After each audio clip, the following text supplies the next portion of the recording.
And we're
Yo, it's the freaking Frack Show, a podcast for the fans by This the is the fans. freaking Frack Show, a podcast for the fans, by the fans. Freaking Frack Show, a podcast for the fans, by the fans. All right, guys, you're watching the freaking Frack Show podcast for the fans, by the fans.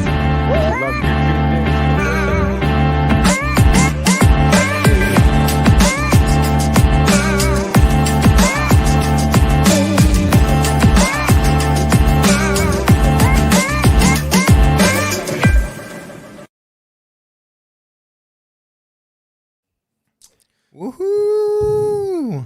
And we're episode 39, man. Almost to 40. 39 of these things, man. It's hard to believe, huh? I know it is. It is, man. And a lot has changed. Looking back on those videos, you know, from the first time that we used our cell phones to, to now where we have professional equipment, including a microphone that you can hear every single thing in, my voice. Yeah, no, I think it's been quite a journey, man. And the people we've had along for the ride, life-changing experiences, huh? Life-changing, family making. It's just been a beautiful thing, man. 1 year, shout out to everyone who's here. Thank you guys for joining us on a late Saturday night. We absolutely appreciate it. Let us all know where you're from. And, this is going to be a great episode. Like, I am staying calm, but I'm super excited about it, man. I'm nervous, too. Yeah. And he's watching. Yeah, he's sitting backstage ready for the big show. Let us know where you're dropping in from. He's just laughing right now. Yeah. I think without further ado, man, we do this thing. Caleb, who we having on today, my man? All right, guys. From the I'm gonna say from the hit makers of which let's say I guess we can say the name. The hit makers from I Swear I Can Love You Like That, Angel, which is a personal favorite of mine, and Mr. Delious Kennedy. Here we go. Game day. Hey, how you guys doing? How's it going, man? Good, good. Can't Sweet. complain. Oh man, how's life not being on the road? Well, yeah, Yeah. For the boring. first time. Oh, come on, man. Life. I've been in the house for like a year. What do you mean? Come on, I've literally. I'm used to being out and about and doing a bunch of things, and I've been relegated to being in the house. That's Yeah, awful. it's got to be tough.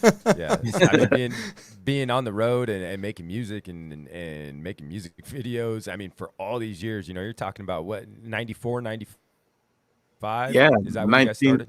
1993. Wow. 1993, man. This That's is- crazy. Pretty much as old as I am.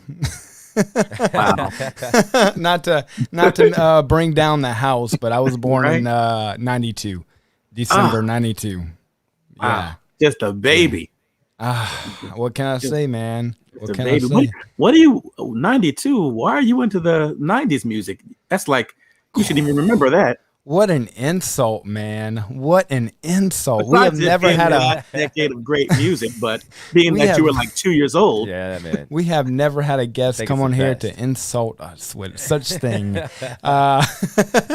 No, man, I think 90s, man. It's a test of time. Yep. Yep. It truly Yep. is. I mean, why do let's just go to our first point, which is the 90s is known as a lost generation because nothing can define the 90s. They keep bringing it back. They Yeah. bring back the fanny packs. They bring back not just the boy bands, but the musicians who were extremely big. Like, why on a country show do you see someone from the 90s come on? Let's just say like, every now and then you see like Coolio show up with somebody. Yeah. Like, because nothing can define the 90s, man.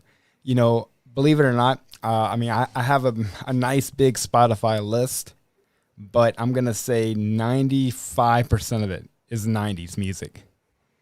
Nothing That's resonates good. to me to like, Maroon 5 has a couple good songs, people like that, but nothing resonates and reaches out to me like a 90s song. Absolutely. Have you been to I Love the 90s show?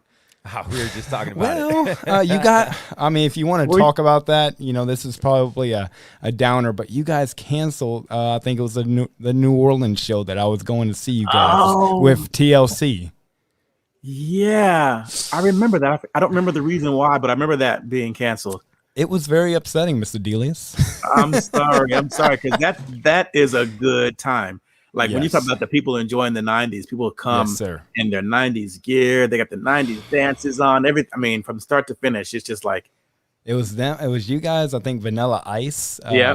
Coolio, and Yeah. you so know, on that, if TLC was there, then maybe CNC Music Factory was on that. Was there on that as well? I think so. Yep. Yeah. And I mean, now the good news is I've gone to see New Kids on the Block 4 times. Yeah. Every time they bring their game, they got salt. The last one was Salt and Pepper, and Yeah. all these different 90s people. I mean, so I've basically been to, many concerts that resonates with the 90s, Good. So you got your pick. But I still haven't seen you guys. We got to that's- change that. We got to change that in the Absolutely. year. Absolutely. I'm looking forward to changing that. Now, are you both in Delious, New Orleans? I'm in Nebraska. I'm in about 1 hour from New Orleans. So, Got you. Yeah. So let's take it back, man. Let's go back further than these '90s concerts. Where are you from? What's your story, man? How'd you get into singing? Where am I from is like one of those questions that's hard to actually answer because I'm a military kid. I'm an Air Force brat. So whenever you ask a military kid where they're from, it's like I'm nowhere because I've never lived anywhere long enough to, claim as home. I moved every 2 years since I was born. But I was born in New York. and I've lived all over the world. So I don't really have a home, but right now I'm in Virginia Beach at my dad's home. Okay. Yeah. Cool. Gotcha. And how did you guys form All-4-One? I mean, how did that start? Well, after college, I moved out from University of Maryland to California with the hopes of trying to get into the entertainment industry. And after a year of trying and everyone lying to your face, saying they're somebody that they're not, I was ready to go home because I was broke. And I was like, I've used up all my money. I only came out here with $2,000. Or I told my parents I came out with $2,000. I only had $900 when I got here. And rent was $625, and I had no job. So I was like, just, struggling and hustling to keep the rent paid and all that. And I was ready to go home after a year. And a friend of mine from high school was like, there's a karaoke contest out in the Antelope Valley. And I'm like, I can't afford to go out there. It's like an hour drive from here. She's like, the prize is $977. I was like, and I'll find a way to get out there. 'Cause I normally do pretty well in karaoke contests. And so I got up there at the fairgrounds and I sang, and then I competed against this black and this white guy who were doing Ebony and Ivory, which was Jamie and Tony. And we both tied to come back for the finale, and we all lost to some young girl singing Memories or something like that. Beyonce or something like that. It always changes, like Celine Dion, Beyonce, whoever it was beat us. But the guys were like, hey, we got a record deal. And Jamie was like 16 or 17. And I'm like, if one more person lies to my face in this town, why is everyone a liar out here? I was like, Jamie had a Jerry curl bowl cut, like the Beatles. I'm like, nobody signed you. That didn't happen. And so we switched numbers. And he was like, if you ever come up to the LA area, we'll hang out. And if I ever come back up here, I'll hang out. And I left it at that. And then from that contest, I went home and I saw Arsenio Hall. Oh, come on. I saw Arsenio Hall was having a Flavor of the Future contest on his show, which was like an American Idol style contest. Yeah. And I sent my losing performance from the karaoke show into the Arsenio Hall show. And I got on that show to compete. And then I won. And then the guy saw me on that show, and I got home, and I guess the A&R guy from their record company, because I guess they really did have an independent record deal somewhere. Wow. I came home and I had a voicemail offering me a record deal, and I was like, "What, LA? I'm so done with these people in LA. Like, you just come home and you get a record deal on your voicemail. Like, that's how it happened, right?" So I called back, and I'm being like the biggest, dude. Well, that's not a curse word, but not being friendly to the guy. And I'm like, yeah, someone's offering out deals over the phone. Right. Oh, that sounds great. That I'm going on and on. He's like, at the end of the conversation, he was like, it sounds like you're not interested, but Jamie and Tony said they met you at the karaoke show. And I was like, whoa. I was like, bro, you need to lead with that. Okay. Why are you just now saying Jamie and Tony? I'm like, yeah, okay, I'm interested if they really have a record deal. It sounds like they have something. And I went down and I auditioned for the president of the label, the independent label. And then 3 months later, So Much in Love was on its way to top 5. Crazy, huh? Oh, man. That's so fast. The even longer story, which I call it the God story of this, is I used to live in California back in 1983 when I was in junior high and high school and at the military base out there, which is in the Antelope Valley. And I was singing in our church choir, and our church choir director invited her nephew to our anniversary, a 9-year-old, to sing a couple songs at our church anniversary. And I was like, I think I was 11, he was 9. And I looked at this kid singing on that day, and I was like, wow, that little kid is great. He's going to be something someday. And then not knowing, I moved away, went to school and finished high school in another state, went to college, then moved back and all that. And then we were at Great Adventure singing So Much in Love. And it just sort of tunnel vision started coming back to me. It was like, but did you ever used to sing at a She's like, oh, yeah. And it was Jamie. He was like, oh, yeah, my aunt used to always bring me to every church around singing this one song. And he started singing it. And I was like, oh my, it's the little kid that I said was going to be something someday. I had no idea that God was like, wait, just wait. Yeah. And you see. Wow. Yeah, and I got the videotape from little 9-year-old Jamie Jones singing from our I was like, wow. Never saw that coming. That's incredible, man. Yeah. It's weird the way fate works, man. And I think that's why we're still together, because I feel like it was ordained that way, to be that way. You know. Hey. Yeah. And and speaking of being together, you guys have been together, Yeah. like the entire time. Yeah. I mean, you guys, there was no, I'm going to just take a break and leave for a few years, or, Right. let's just go ahead and just disband. And you guys were able to do solo projects and everything while being together. But you guys have been together since, like I said, 1993. Just the whole time, the same 4 guys, which is rare. I think it was a Jeopardy question once someone told me, because a lot of bands lose somebody, or they lose somebody and then they come back later or something like that, but we've just always had the same lineup the whole time. That's incredible, man. So when it comes down to it, what do you believe is the key that keeps you guys together after all these years?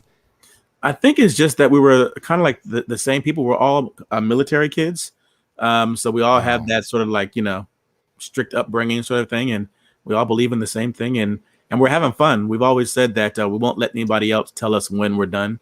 We'll just, when we're not having fun anymore, is when we'll say we're done. So, and we have an international audience. So if the United States is taking their time, we can go overseas to many different countries and continue working until it's time to, to that circle. Because music is a circle, It is. And watching you guys, there was a little series you guys did where you performed in a, I believe it was a van, maybe in California. After all these years of you guys doing, let's just say, I Swear and I Can Love You Like That, you guys still put 100% in your performances. So we can definitely tell you're having fun. Yeah. You guys are enjoying the ride. We can see the humbleness, in what you guys do versus a lot of bands.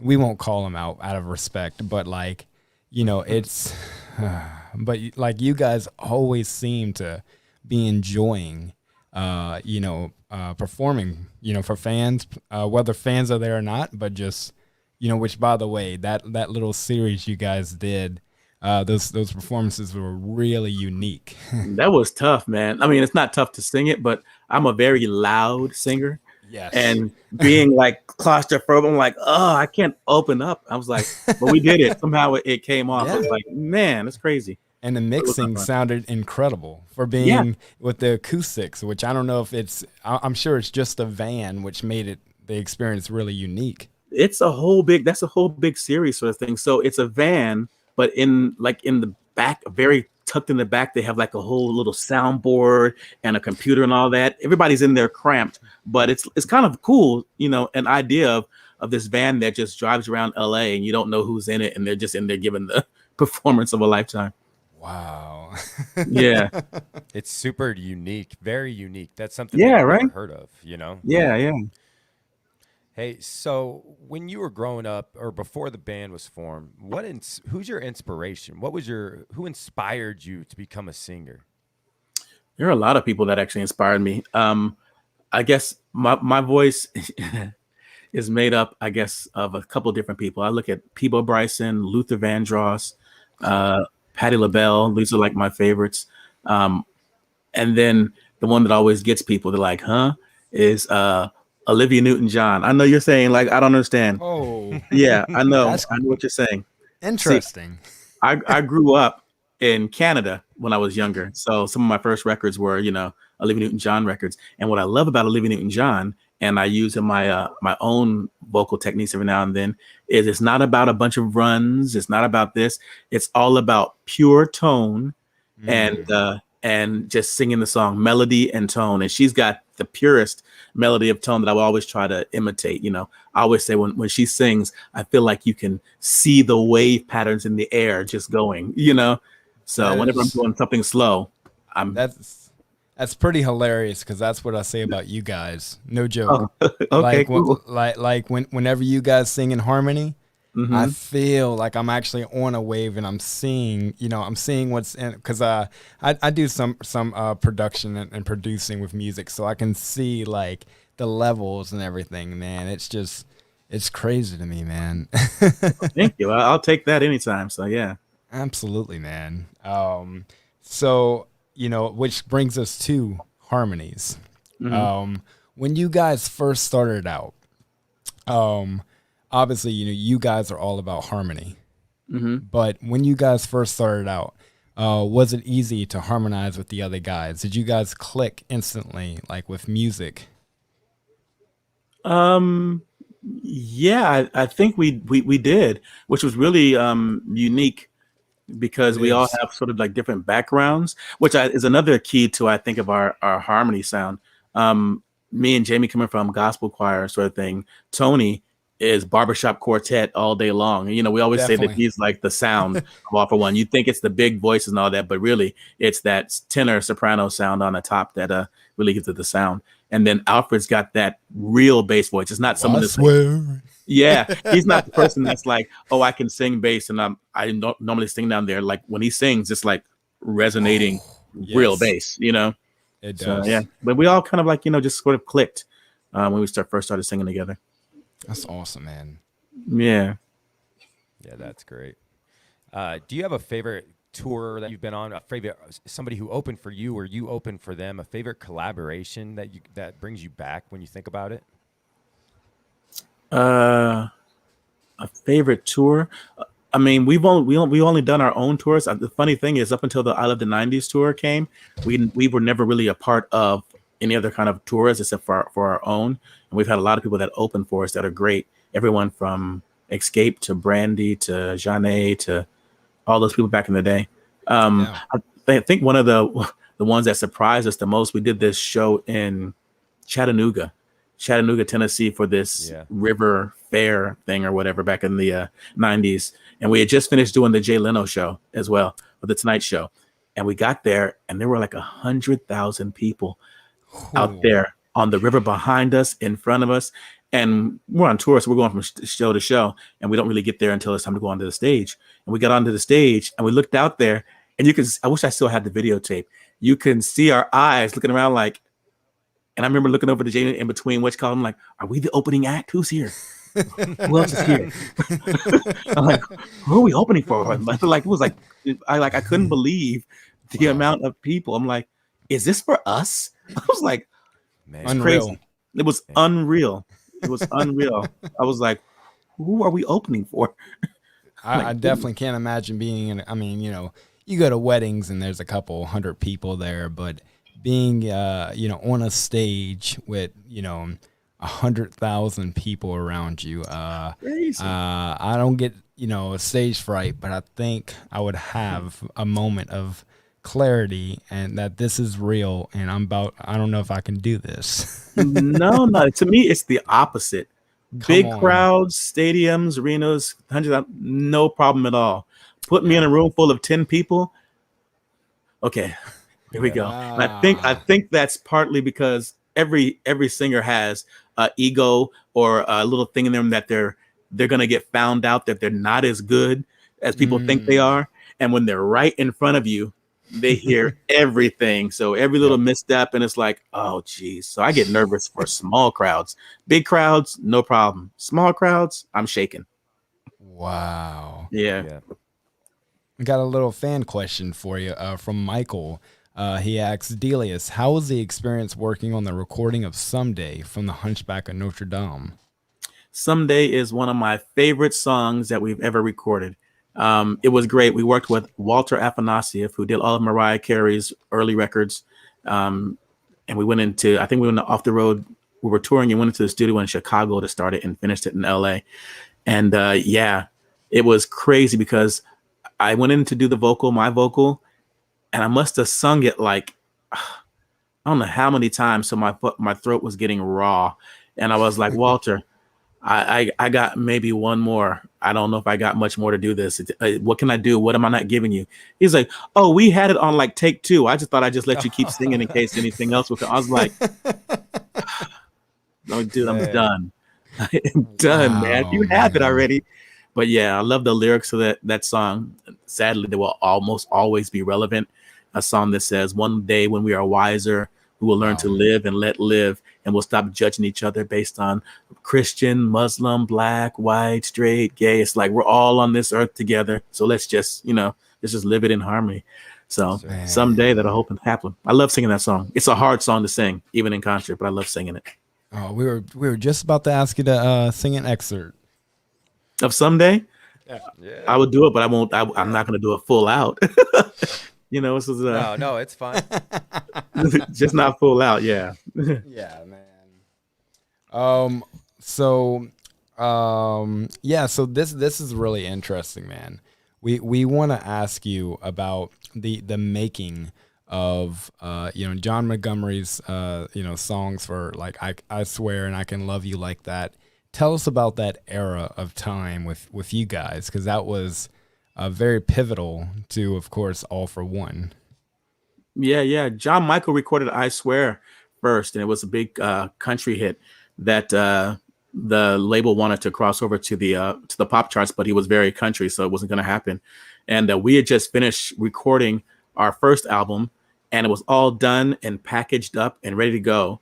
And then the president of the label was like, hey, he brought us into the office and said, I want you guys to, listen to this song, critique it. And he played us John Michael's version. We're like, it's a great song. It has this. We love the lyrics and da-da-da. Because we just thought as newbies, they just wanted our opinion, which was, great. And he was like, now we want you to sing it. We're like, what? But it's country. Like, why would we do that? And he's like, we're going to put you back in the studio with David Foster, and he's going to do what he did with I Will Always Love You to this one. And we're like, oh, okay. And so we went back into the studio with David. And on our first album, I think it's 500,000 copies of our first album, I Swear is not even listed on the back. It's just a red sticker that says always includes. It also includes I Swear. That's a rarity if you have that album that just has the red sticker, because everything was done and ready to go. It was such a last minute addition to the album. Wow. I did not know that. That's a frickin' frack exclusive, man. Right there. There you go. And every now and then we'll see people come up to the concerts in like foreign countries and every other place, and then they'll have that red sticker. I'm like, ooh, you have the red sticker. Do you know what you have? You have the red sticker. There's not many of these. It's like 500,000. It sold like 5 million copies. Only 500,000 has the red sticker. Wow. I'm going to have to go to Salvation Army and all these thrift stores to find this then. Right? See if they got a red sticker there. Well, especially because nobody would know. Yeah, exactly. Yeah, right. Nobody would have a clue. Yeah. So you mean to tell me when you guys came out of the gate, you weren't opening for people? You guys were going out doing your own shows out of the gate. Yeah. Wow. Our first shows were at Disneyland for the grad nights. That was in like, I think with the spring of 94. Yeah, because there's so much left about 93 in the November, December of 93. And then I Swear came right after that in the spring of 94. And so our first shows were Disneyland. We weren't doing any shows. And then after I Swear came out, it was like, and now it's time to tour. And everybody was like, tour. And I Swear was so huge. It was like, we're just doing our own shows at that point. Man, and phenomenal. And I'm gonna get you a little this will make you feel aged, but Miss Sharon says that album was my very first ever cassette. Remember those? Yeah, because remember cassettes, and remember Sharon too. She's a great friend / fan. Oh, yeah, that's awesome. We have some great fans. Yeah, and let's talk about that. Like, what's your connection to the fans? Because obviously, if you can remember someone I just randomly called out who I haven't spoken to before, and you say I know her, that's pretty special, man. Yeah, we have a good connection with the fans. We in a lot of situations we talk to the fans, and if we get that close, sometimes we'll hang out. Like she's one that we would actually hang out with backstage or something like that, or invite backstage if we come to her city. There's only a few of them that we do that with, but there are a lot of fans that are just diehard All-4-One fans over the years that, a lot of Facebook friend fans that I haven't met that, you would think by our interaction on Facebook that we've known each other, exactly. See, exactly. Well, definitely add us to that list if we're able to ask. Absolutely, man. Absolutely. I think that's kind of what defines you guys and your character, and staying grounded is you guys know and you realize and you see that without the fans, there is no All-for-One. Yeah, absolutely. Absolutely. Without the fans, there is no All-for-One. They allow us to do what we do and allow us to keep doing what we do. So Yeah. After all these years. all these years, man. Can you take us back to the day that you guys shot the video for I Swear? I mean, is there anything that stands out? I mean, obviously that's what catapulted the career, but take us back to the music video shoot. What was that like for you? The music video for I Swear was done on Mother's Day.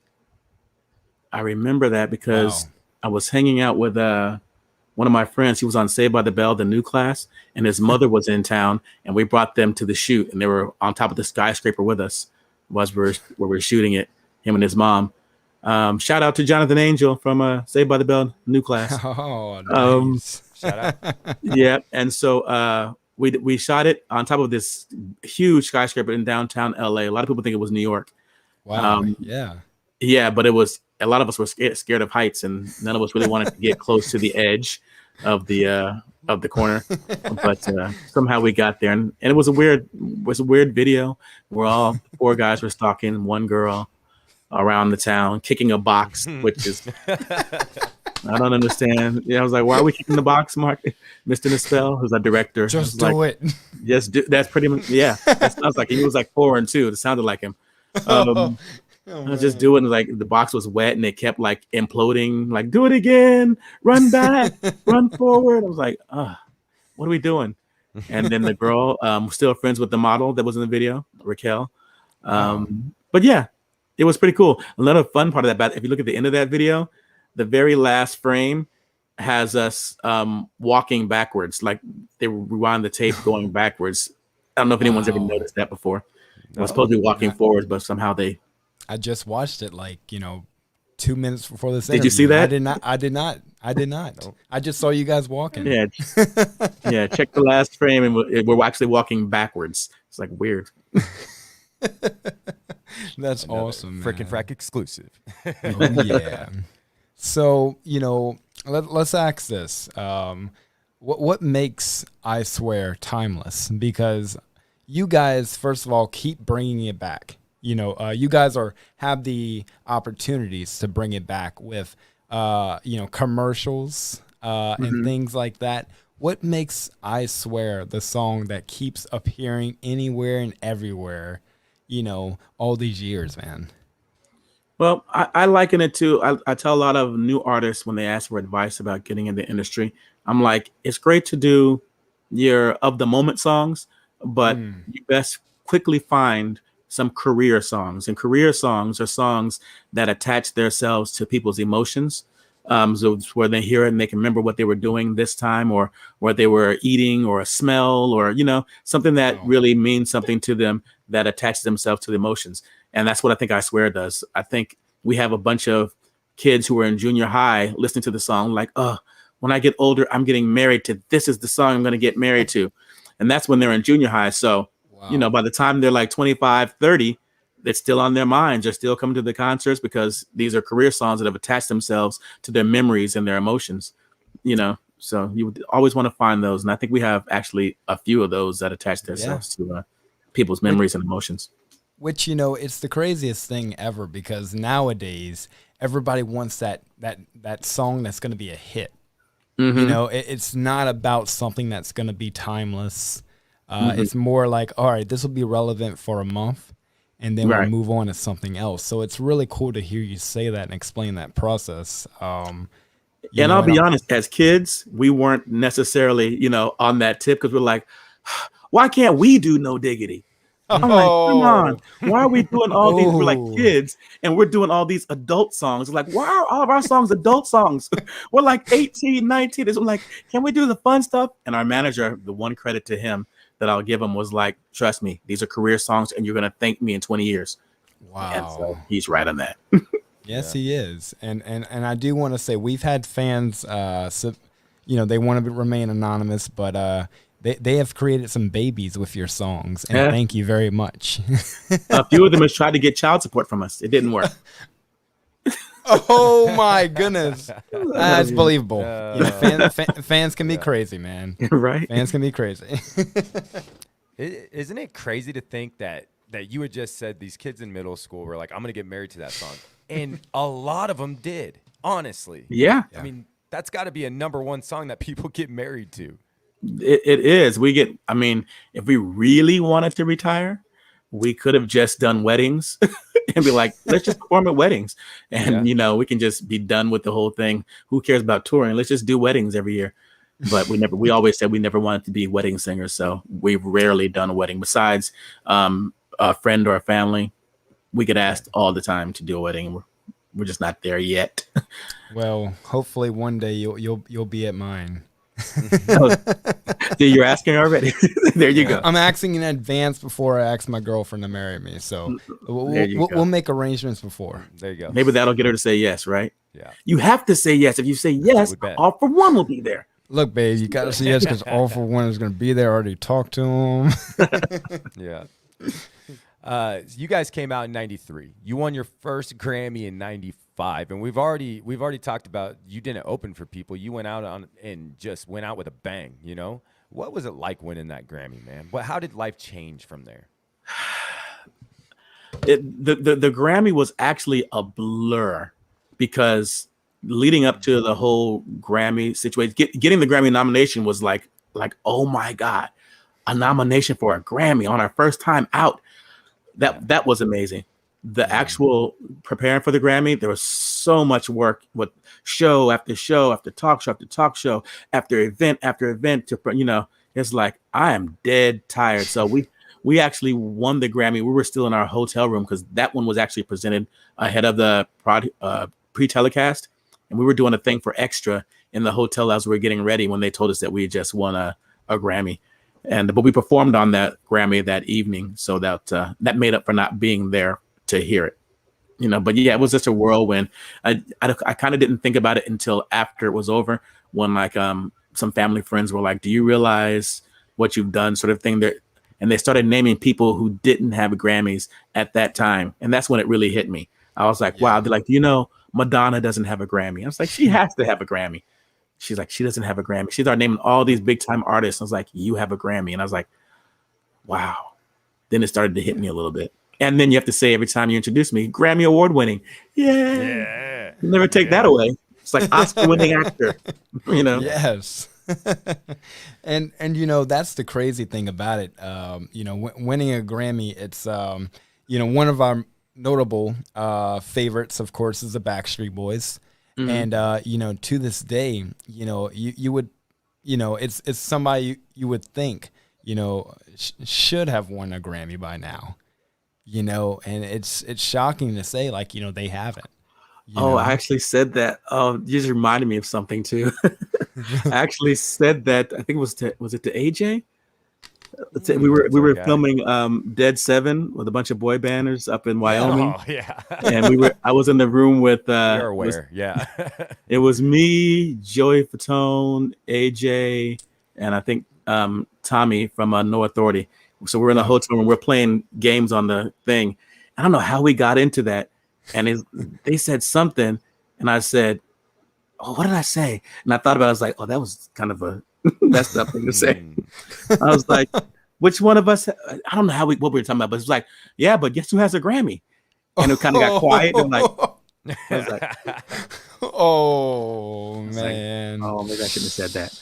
I don't remember how we got into it. We were talking about accolades, about song being big songs that they had and big songs that da-da-da. And I'm like, but guess who has the Grammy? Just a subtle jab. They don't take it to heart, right? Yeah, I was like, I thought about it. As soon as I said, I was like, why did you say that? I was like, that was shady and petty. I love it. Yeah, well, that's okay, because one thing that we're, it's very proud moments like that. It's a recognition of success. Not that everybody needs a Grammy, or even a lot of them say, I don't even want one. I don't need something, a plaque that says, I'm successful. I remember what it was now. They were talking about how many records everybody sold, because they've definitely sold more records. NSYNC and Backstreet Boys have sold more records than All-4-One. That's what it came out. And I think in my mind, I was like, how do I get in this conversation? Oh, yeah, but guess who has a great... It's like, that's what it was. They were talking about who sold more records, NSYNC or Backstreet. And I was like, but... That's awesome, I don't think AJ's talked to me since. No, I'm playing. That's all right. He hasn't talked to us yet either, so don't worry. Hey, you got if you do have that conversation with him, you get him on the show. Don't bring that up. Don't bring that up. No. I mean, this is live. I'm sure he's not watching right now. Oh gosh, I hope not. Sorry, Shout out to AJ. I didn't mean it. I didn't mean it at all.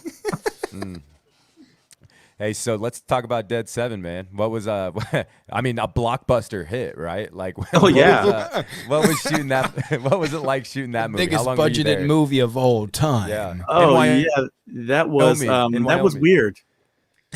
That was weird. Yeah. That I don't know how else to describe it. And a lot of my lines got cut out. I'm like, I was there for that long, and that's all you used. I was like, wow. I mean, but was there a script? I questioned that when I was on the set. I was like, is there a script?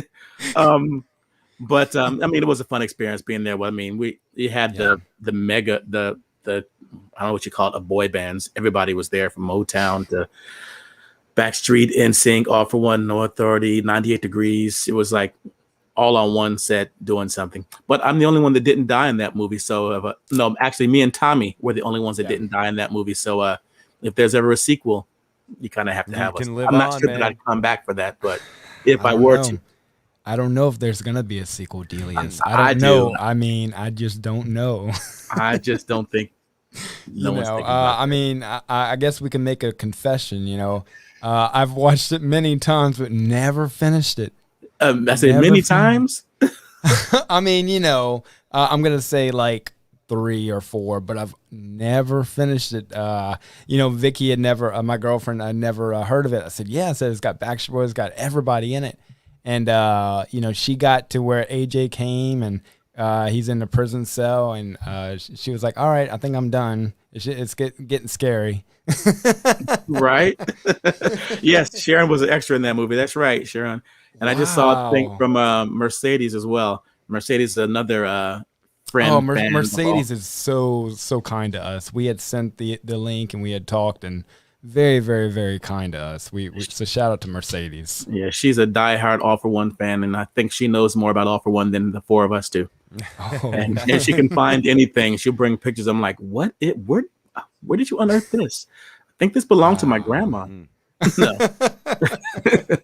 She's got the pictures in the back of the wall right there. She's got those already. Yeah.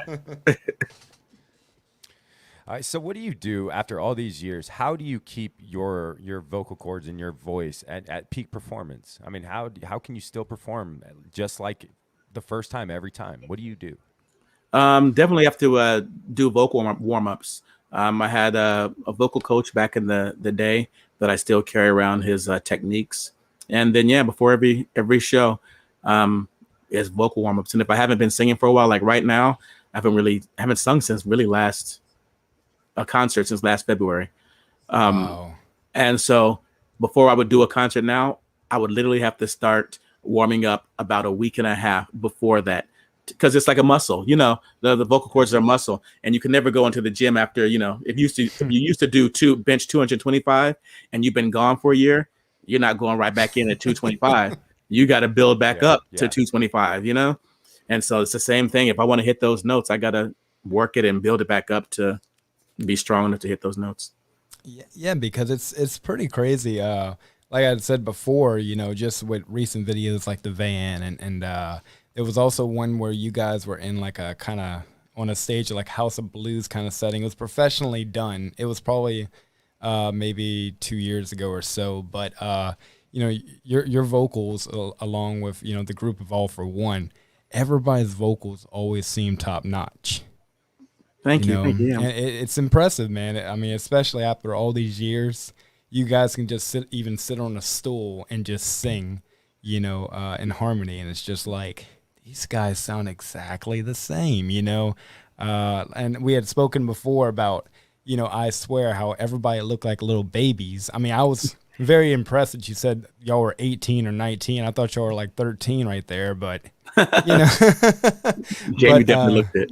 Jamie looked very much, not even 12. Yeah. So you had your own talk show, right? Kind of like this setup, 80s, 90s, and 2000s. How did that come about? Flashback Tonight is a great show. Anybody who hasn't watched any episodes, they're on YouTube right now at Flashback Tonight. Go and take a look at all the episodes. Flashback Tonight, how did it start? I just had an idea that I wanted to provide a platform for artists that weren't the current artists that would never, I won't say never, but would have a hard time getting on any other talk show that's current for having current singles, but still have those singles that everyone listens to and everyone loves, and legacy artists. And so I just, out of the blue, I was like, you know what, I'm going to do a talk show. And I got a crew together, and then surprisingly, I called on some people and they said yes. And I'm always surprised when someone says yes. And I'm sympathetic to when you guys ask and all that. So I'm like, you know what, I've been there. I understand, getting guests and all that stuff. But whenever a Rick Springfield says, I'll do it, I'm like, you will? And you'll sing? Or Richard Marx will be like, and you'll sing? Richard Marx. And just everybody is like, I'm always just like thankful. And right now I'm on hiatus just because I tried to do sort of like the virtual thing during the COVID, but it's just not the same. I'm used to a live studio audience that we do it with, and the band behind me. And so I did a couple of those last summer, but I'm just going to wait. I think California is opening back up now. So hopefully there'll be some new episodes coming this year. Awesome. Yes. And it's amazing because your premise of the show is the same as ours. Give people a platform. We're all about the 90s to early 2000s nostalgia, but man, like if we had an opportunity to even get, let's say, Frankie Valli on this show, this is his platform to come on. And like I said before, we're not all about, we're not at all about the dirt or, people's lives, about, things like that. We're all about just letting them have a voice for the show. And, we're always like, he said yes, just like, and especially for you, like we really geeked out for probably a month, straight, and just had to get our head on straight. And then whenever we finally got with you and said, hey, let's go ahead and get a date. And, we were like, he's coming to the show. And we're very, very thankful for that. We're very thankful for anybody and everybody, whether they're this big time celebrity, whether they're, in an independent band, things like that. We're just thankful for everybody and anybody for coming onto this show and just having a great hour with us, Yeah, absolutely, man. I'm glad to be here, and you guys are doing some good stuff here. So I'm glad to be a part of it. We appreciate you being on, man. You're when you talk about 90s and 2000s, I mean, dude, you are our childhood. I mean, we started this as a Backstreet Boy podcast, and then it was like, hey, why do we have to stop? Why do we have to stop there? Why don't we get people that we looked up to and that we danced at middle school dances to, man? I mean, honestly, So you guys are such big Backstreet Boy fans, obviously. Yes. Yeah. You guys got the dance moves down. I know you guys in your he's like, I have no qualms in saying I learned all the dance moves. Backstreet, you doing it? You got all that down, right? Yeah. You got your white outfits and everything. One of that way actually does. I wore front row, dude, at Omaha, Nebraska, and at the Las Vegas show. Both Caleb and I's first concert, Backstreet Boys, was at Vegas front row. I went white jacket, white pants, white shoes, white shirt, white belt, everything. It was awesome. Yes. It's an incredible experience. He's got videos. When Brian comes by and touches his hand, he's like, oh, my God. It's amazing. Like just like that. It is amazing. And by the way, Matt and I have never met. Matt and I have never met. We've only known each other a little over a year. Yeah.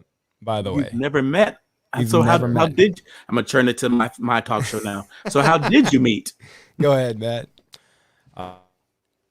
So the Backstreet Boys were going on the second leg of the tour, right? And everybody was complaining about prices of tickets and like that. And I put out a video that it was like a TikTok almost, where I was like, hey, I'm just happy that I get to see the guys again.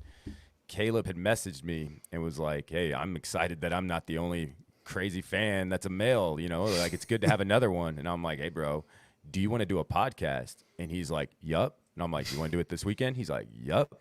So in the start of the pandemic, everything shut down. And we got together. We started on cell phones, dude, and we started recording these episodes.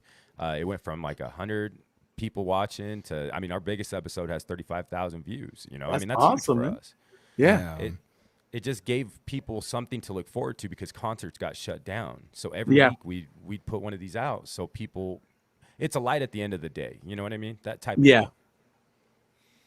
And what's funny is, we have these guests coming on we're doing another episode on Monday with a certain TV show from the 90s. Like it's people like that, man. In the episodes, we're on episode right now 39. So within a year, and we tried taking a little break after like 12 or 14, and we took a couple weeks off, and we were like, we can't really take a break. Like, I don't know what to do with my life, because at the time I was stuck at home, and I'm an IT tech, so I can't go in people's homes right now. So, what am I going to do? And I was like, man, we just got to keep doing it. You got to push through. Keep it up, guys. Well, you probably can't say, have you already started promoting who your 90s show person is that's coming out? I guess we can say, huh, Matt? Yeah, go ahead. The supporters know. Yeah. So we're actually getting for Monday night's episode, we're going to be getting some of the cast members from Zoom, from PBS Kids. Okay, cool, man. Which is, they were young kids. I can even show you the actual shirt. Oh, it's behind the scenes there. Isn't that fun when you find guests that are like when they were kids and now they're older, that you get to interview? Like, I have somebody that I want to do, probably way too young for you. It's like a dream episode of Flashback Tonight for me. It was a group in the day called Kids Incorporated. I know you're too young for that. Oh yeah, but I know. Dude, come on, baby. Kids Kids Incorporated? Kids Incorporated was like this Saturday morning show of these young kids that used to sing at this like. My goodness. Yeah, and a lot of people on that show became famous. Fergie from Fergie was on there. Son Patterson, Martika. Yeah. Oh yeah. Mario Lopez, Jennifer Love Hewitt was on this show. Yeah, there's a bunch of people. So yeah, that's one of my dreams to reunite the Kids Incorporated. That would be incredible. It probably won't happen. Hey, we didn't think we'd be here today, man. Yeah, I joked on Fergie's national anthem, and I don't know if she saw it, so she may never come on the show. Maybe she thought she did as bad as what she did. Yeah. She probably won't come to our show now either, but it's okay. That's all right. That's all right. Yeah. We got about 10 minutes left, man. I wanna talk to you about a couple different things, and then we'll get into our rapid fire questions at the end. But solo ventures, man.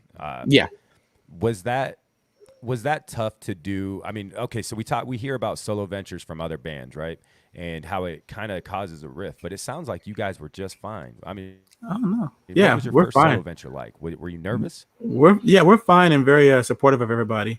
The one that I have out now is a song called "Friendship After Love," and I sort of just being at home in quarantine was like, what do I do with myself if I'm not touring or not doing something? And just started writing and finding old songs that I'd written in the past that I hadn't done much with, and just started, produce them and getting them out there.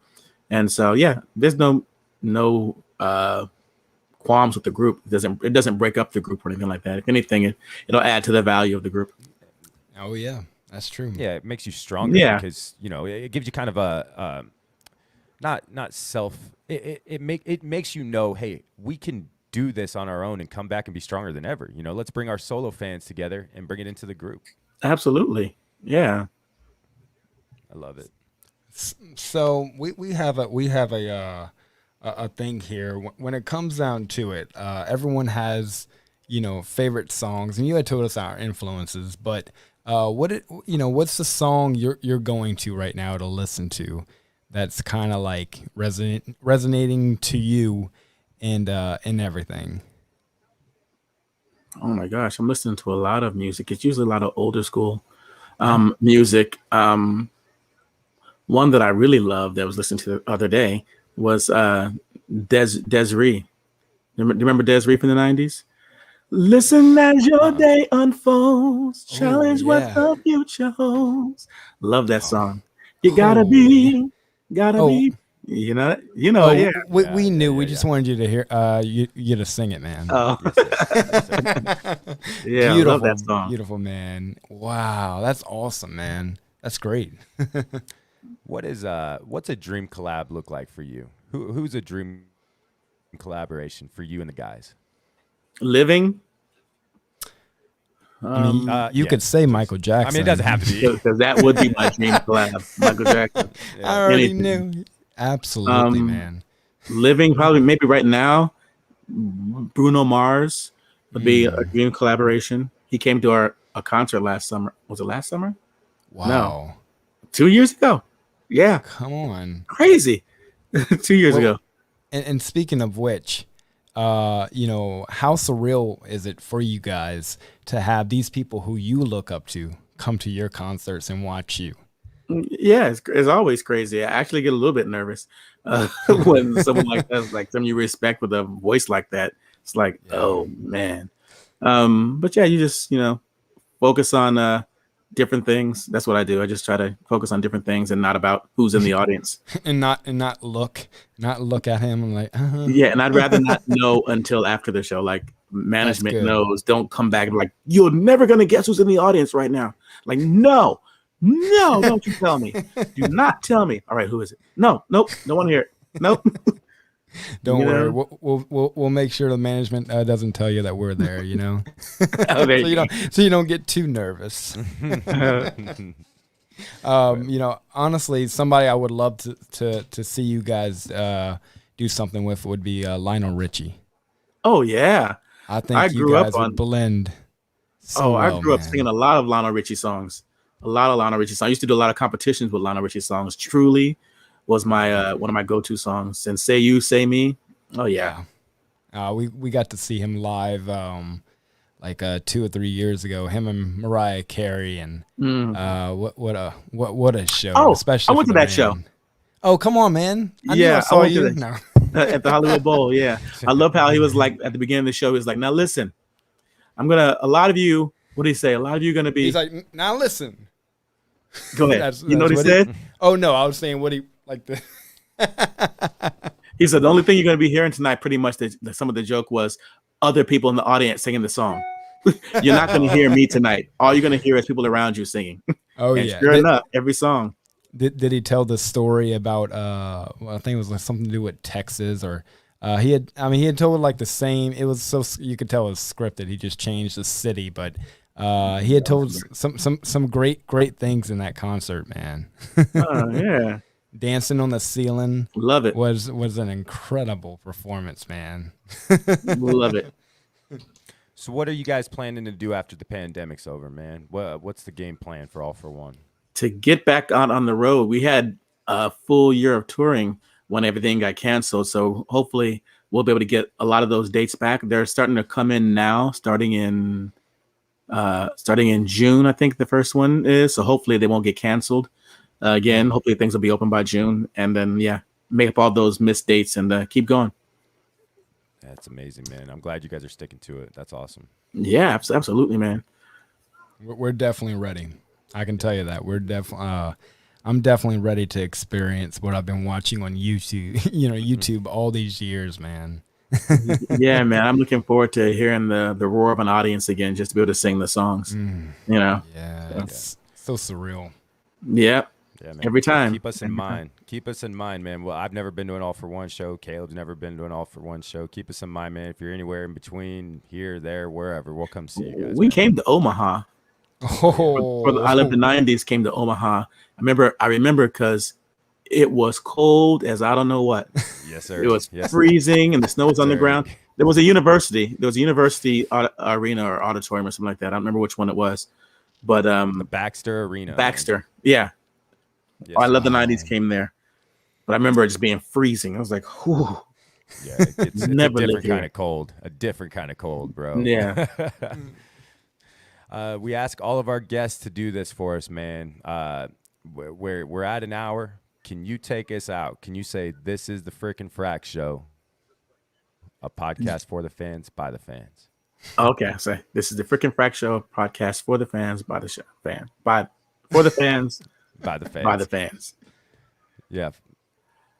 Do I need to say my name or just this is the freaking Frack Show? Nah, man. It's always awkward when I ask, but I have to ask. So just this is the frickin' Frack Show.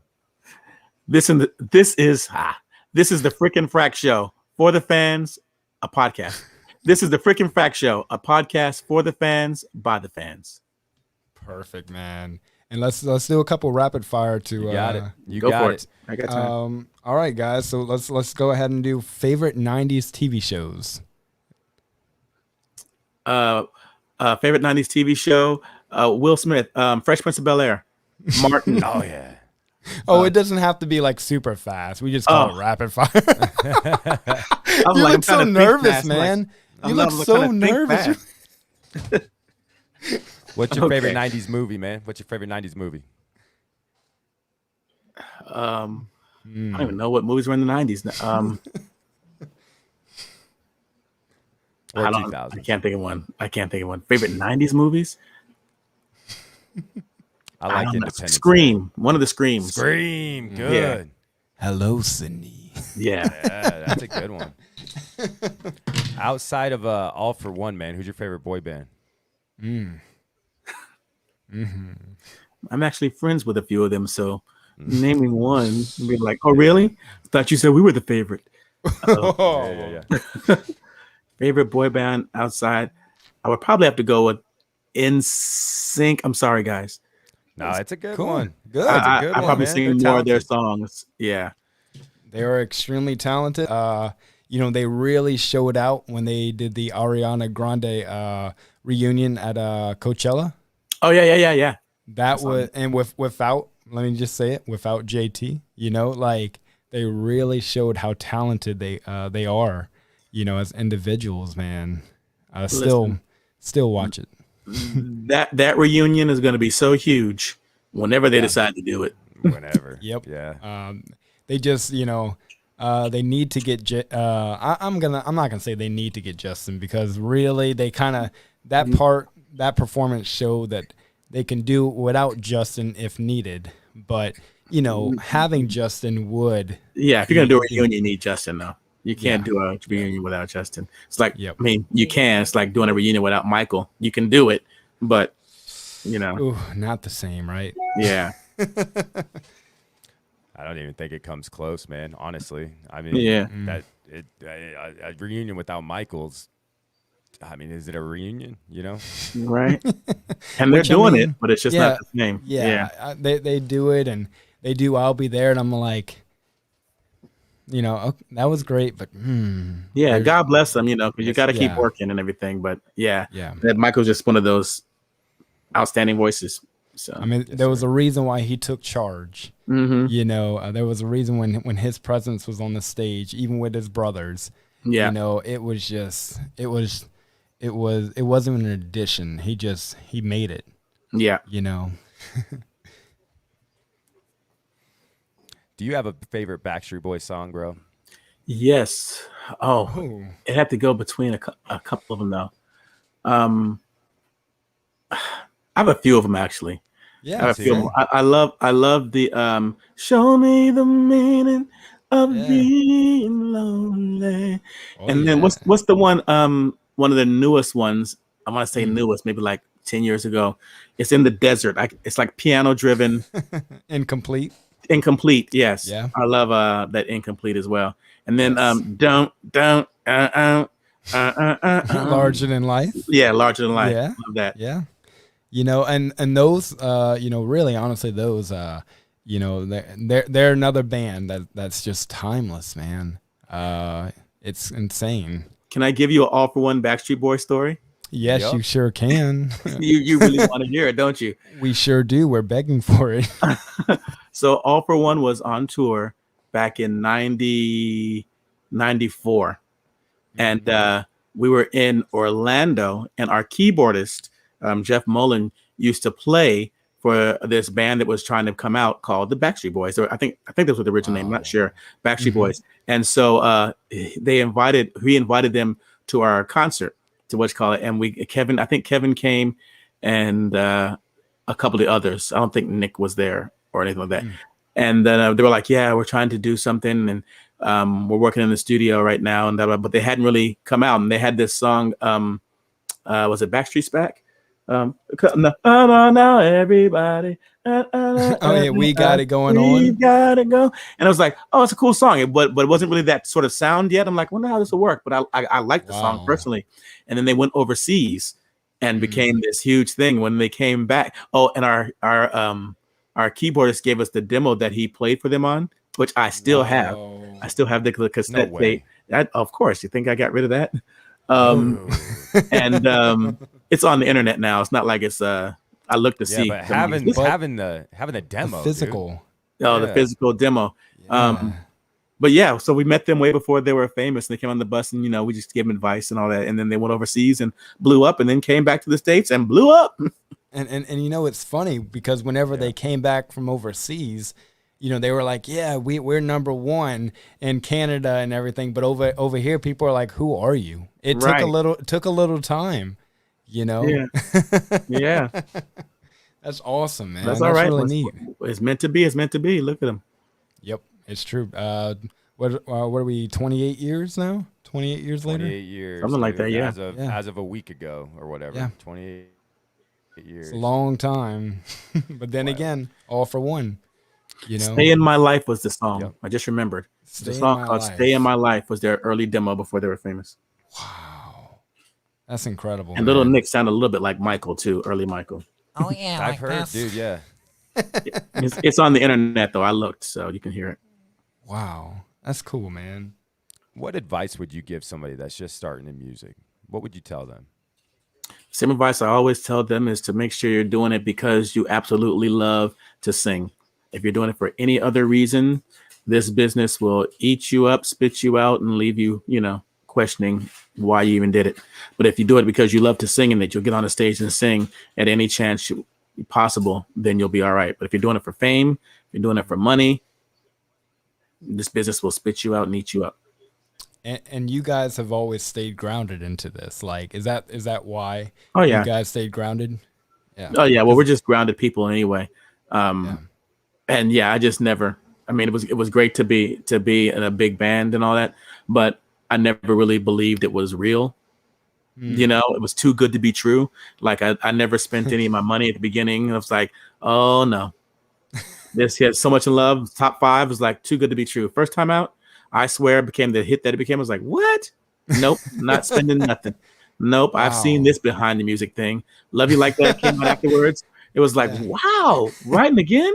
It's like, no, not spending. I'm not living in the moment. That's my biggest regret, actually, not actually living in the moment because I was always afraid that it was going to end.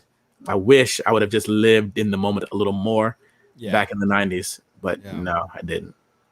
But it's what made you who you are today. Mm-hmm. And we're as fans, we're extremely proud that you got of who you guys are as a band today and as people, because so many people lose their way, so many people lose it all. Yeah, and it's incredible to hear, like, you are the person you are. Yeah, you gotta be responsible. That's why I say you don't want to get in this business for any other reason. You don't want to get for fame or money because it'll spit you out. I mean, if anything, you have to save your money as well. You don't go off and. I hate when I see all these people who have one single and they're like, I've got ice around my neck and I've got a new Benz. I'm like, and you're in debt and broke, and this is going to hurt you in a year or two, if you don't follow this up. I'm like, because I don't even get paid that fast. How do you have? No, I'm not even buying it. It's not true. buying. It's Yeah, true, man. gotta save. I got one more for you, man. What would you tell your younger self? What advice would you give your younger self if you could talk to him now? That's a good question. If I had to talk to my younger self, probably I would say what I would just said was to live a little bit more in the moment, to enjoy the moment while it was there. You know, and yeah, that's probably what I would tell my younger self. That it's okay to have fun. You know, not to be so worried. Just no Lamborghinis, though, right? Yeah, our first cars, all three of us. I mean, I swear, was 11 weeks on the charts. Number one, the three of them got Honda Civics, and I got an Isuzu Rodeo. There you go. Could have gotten anything I wanted. I'm like, nope. This is practical. It's SUV, and I'm happy. Awesome. That's awesome, man. That's what it's about. Happiness, man. Yeah. Now we tricked them out. The sound system and the bass yeah. tubes. Oh yeah, it was definitely like Fast and the Furious Civics, but they were Civics. Hey, that's good, man. That's good. Yeah. Believe it or not, that's what Brian from Backstreet told us when we interviewed him. He's the same exact thing. Live in the moment. Have a little more fun. Because he talked about how they were going from place to place to place, bang, bang, bang, bang, bang, and I think he said something along the lines of just to stop and take it in. Yeah. And it's hard to do that. And if anyone's ever, if you've never been on a tour, I mean, I've been to, I don't know how many countries, but I can't tell you that I've actually seen the countries, because when you get over there, they work you like a dog because they don't know when you're ever coming back. And so literally from 5 a.m. till 11 p.m., if they let you eat lunch and dinner, then it's like, wow. Yeah, it's like, and then you're on a plane to go somewhere else, it's like, and I'm on to the next thing, sleep on the plane, get off the plane and go back straight to work. So I've been everywhere, but I can't say that I've seen everywhere. Yeah. You ever been to New Orleans? Yeah. Yeah. Yeah. I'll tell you about New Orleans when we get off. I don't want to. Oh yeah, sounds like a plan. Yeah. I'm always interested in those kind of. I'll tell you off air stories. Yeah, that Bourbon Street. Ooh. Oh, buddy. Well, that's it. Yeah, I was like, ooh, buddy. Caleb, you got anything else, man? I just want to hear the New Orleans story, but but no, I do. We got to wrap it up. I do want to personally thank you from Matt and I, man. I mean, it means the world to us to have you on this show, to have this one-on-one time with you, man. We can't thank you enough because to give just these small guys like us, an hour of your time. It truly means the world to us, man. And, we love you. We support you. We support everything you guys do. And, just know as fans, we're extremely proud of you guys, for just, keeping it going, man, for not giving up. And I know, I'm sure you guys have been through some hard things, like everybody else, but you guys are still here today. And it means just the absolute world to us, man. But again, thank you for being on this show, man.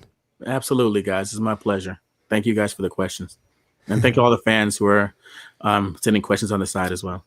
Yeah, we've had a lot of activity. I know we didn't get to take a look at them, but we've had a lot of people who send their love to you. And this Napoleon says you looked very serious during your younger years. And yeah, right. I very easily can, if I don't smile, I can very easily become that guy. That especially mean guy, like have a hard, mean face. Especially for I Can Love You Like That. When you sing that, you are not smiling. No. And I don't smile during the concert either because I'm afraid. I'm like, please let me get through this song. Why is this the first song of the show? God, please let me get through this. The pressure. Yes. Yeah, man, we appreciate your time, man. It's been a true honor. I'm telling you, man, when I say my first cassette tape, and for the kids listening, cassette tapes had tape in them and you put them in a cassette player. That's one of those things. But I mean, you were an idol, dude. You guys were bigger than ever for us, man. Well, thank you, man. Thank you for being fans and new friends. There you go. Yeah, Yes, definitely, man. I think we're the best of friends now. I know pretty much everything about you now. Did we just become best friends? Yup.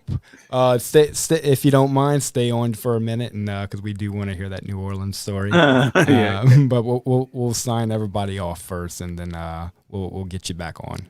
All right, sounds great.